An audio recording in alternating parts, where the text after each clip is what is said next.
Today on The Boot Guy, we are going to be talking about this handmade belt from Clintonville Leather.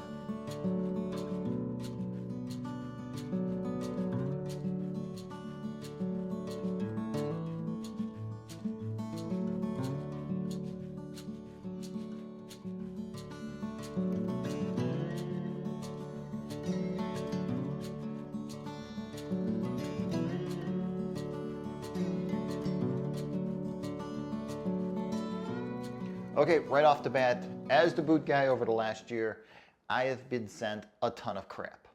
Literally, people send me crap looking for me to shoot videos about their products.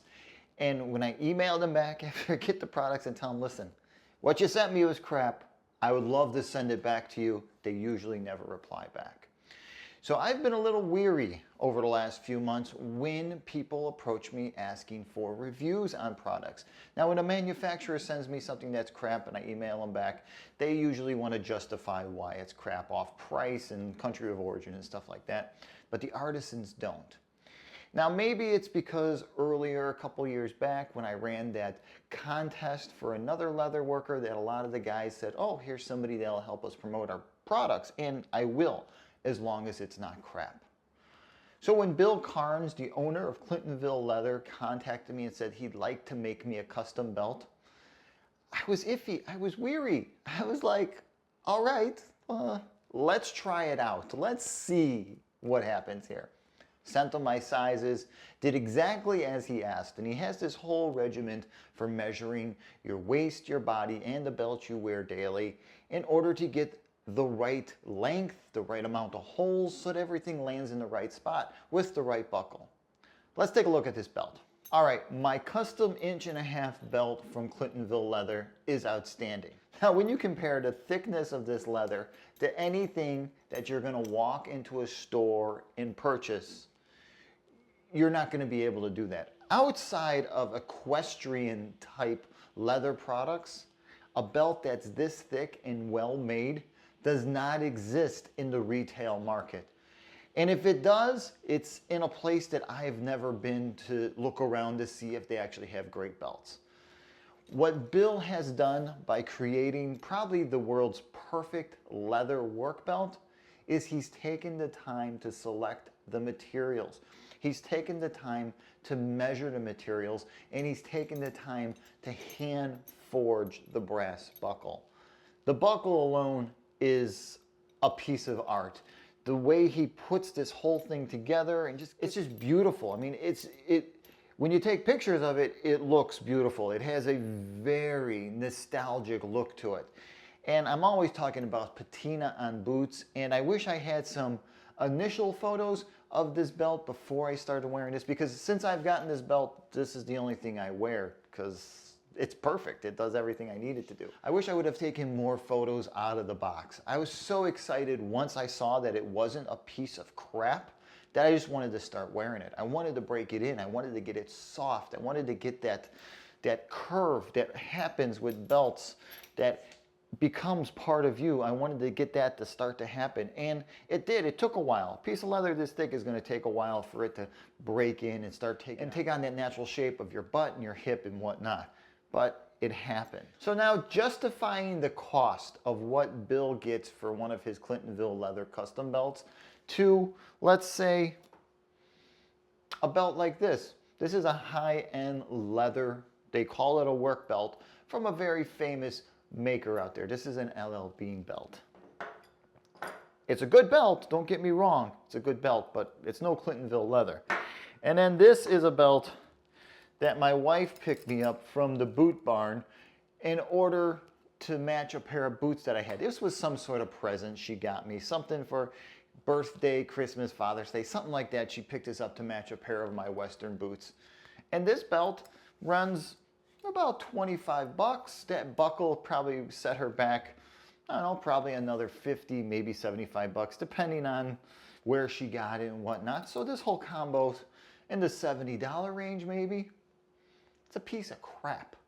Belts like this, and this is what most of us get when it comes to a leather belt. A belt like this is a complete piece of crap. So let me show you the difference of thicknesses on all these belts, and let's really explain why the Clintonville Leather belt is 100 times better and just a lifetime of experience better than what these cheap belts do. I'm going to use a serrated square because I don't own a caliper, but I figured a serrated square is something that all of us out there know how to use. We all understand breaking down an inch into eighths and sixteenths. We don't really need to go much further than that when we're talking about these leather belts. So I'm going to use this serrated square. So first off, let's measure the cheap belt. Let's look at the thickness on this thing. So when you really pop it in there and you start to run it against the serrated square, what you are getting is a full 1/8 inch of thickness. That's very common. That's commonplace for a leather belt, especially on something that's 2 pieces sewn together. Now, the bottom of this belt is a very cheap product that they use in order to build belts, where they kind of put it all together with glue, where it feels like cardboard and it just falls apart after a while. The top part, which is the split, which, you know, sometimes could be a really nice leather, sometimes it's just pieces of crap, and this is just a piece of crap. But the thickness on it, 1/8 of an inch thick. And for the width on the belt, now this is supposed to be a strong 1.5 inches, and it's nowhere near that. It is shy by 1/8 of an inch, so it's nowhere near a true 1.5 inch thickness.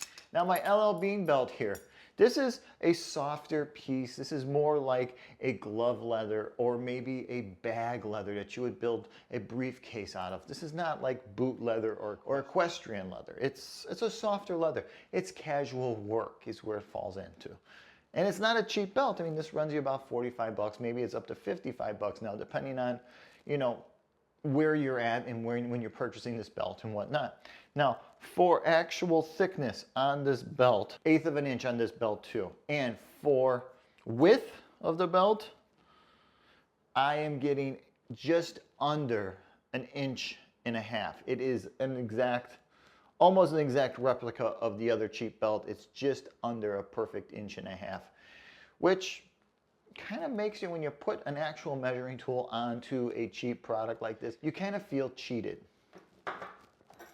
This Clintonville Leather belt, for thickness alone, and that's what's going to be, that's the mind-blowing part about this belt, is how thick it is. When you put the tool on it and you measure it, all right, 2/8 of an inch is how thick this is. 4/16, 2/8 of an inch. This is a thick belt. I mean, it's twice as thick as either one of these cheap belts. And when you measure the actual width of the belt, it's so strong to 1.5 inches, it's perfect. And it isn't like I'm measuring it in just like certain sections. When I pull this thing all the way through the belt, it's a perfect 1.5 inches all the way through. The man knows what he's doing. He knows how to build a leather belt for work. Now, one of the things that I am most surprised about is that it's such a good, strong belt that it works as a belt should. Now, most people will tell you that belts are not tools. Belts are embellishments. They're to accent your shoes or to make your pocket square look better. As a guy, as you're a guy and I'm a guy and we're guys that actually use these things as tools, they're there to hold up my pants. So I want something that's going to hold up my pants that I can depend on, that I can just forget about that. So having one belt that does it for me, that's a nice leather product, a natural product, having a leather belt and having a high-end leather belt just makes a lot of sense. Now, like I said, that buckle, hand-forged, outstanding. It is the showpiece. It really makes this thing pop. If you were going to buy a Clintonville leather belt for just the looks alone, to match something, to have it match your boots, to have it look good with your raw denim jeans, that's what you want to have. You want to have a beautiful brass buckle. And if you're lucky enough to have brass eyelids on your boot, nice brown boot with brass eyelids, you're just going to have a great looking combo.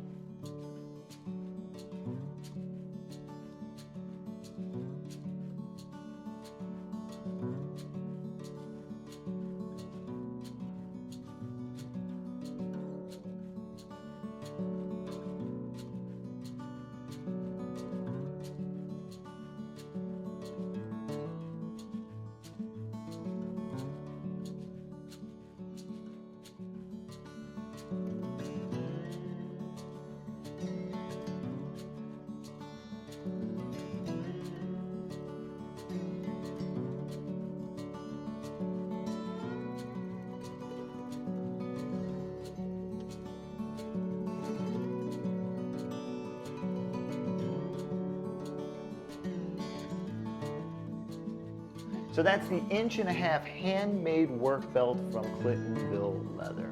Hey, if you got any questions about the Clintonville Leather belt, look below. I will have links to his SD page and his Instagram so you can get in contact with Bill Carnes yourself and kind of set up a whole idea of getting yourself one of these belts. If you want to see some of the detailed photos, or if you just want to swing by to bootguy.com and get all the information off my blog posting, feel free. I'll have all those detailed photos there, plus I will have all of Bill Carnes' information, and I'll even have a couple links to some of the belts that I think are outstanding that he's got for sale on SD, and a few of the other products like a wallet. Hey, please don't forget to hit my subscribe button below. You know it really helps out. And if you're an artisan and you make handmade products and you want me to review them on the Boot Guy Reviews, feel free to contact me. All right, until the next time, I'm the Boot Guy. Thanks a lot for watching.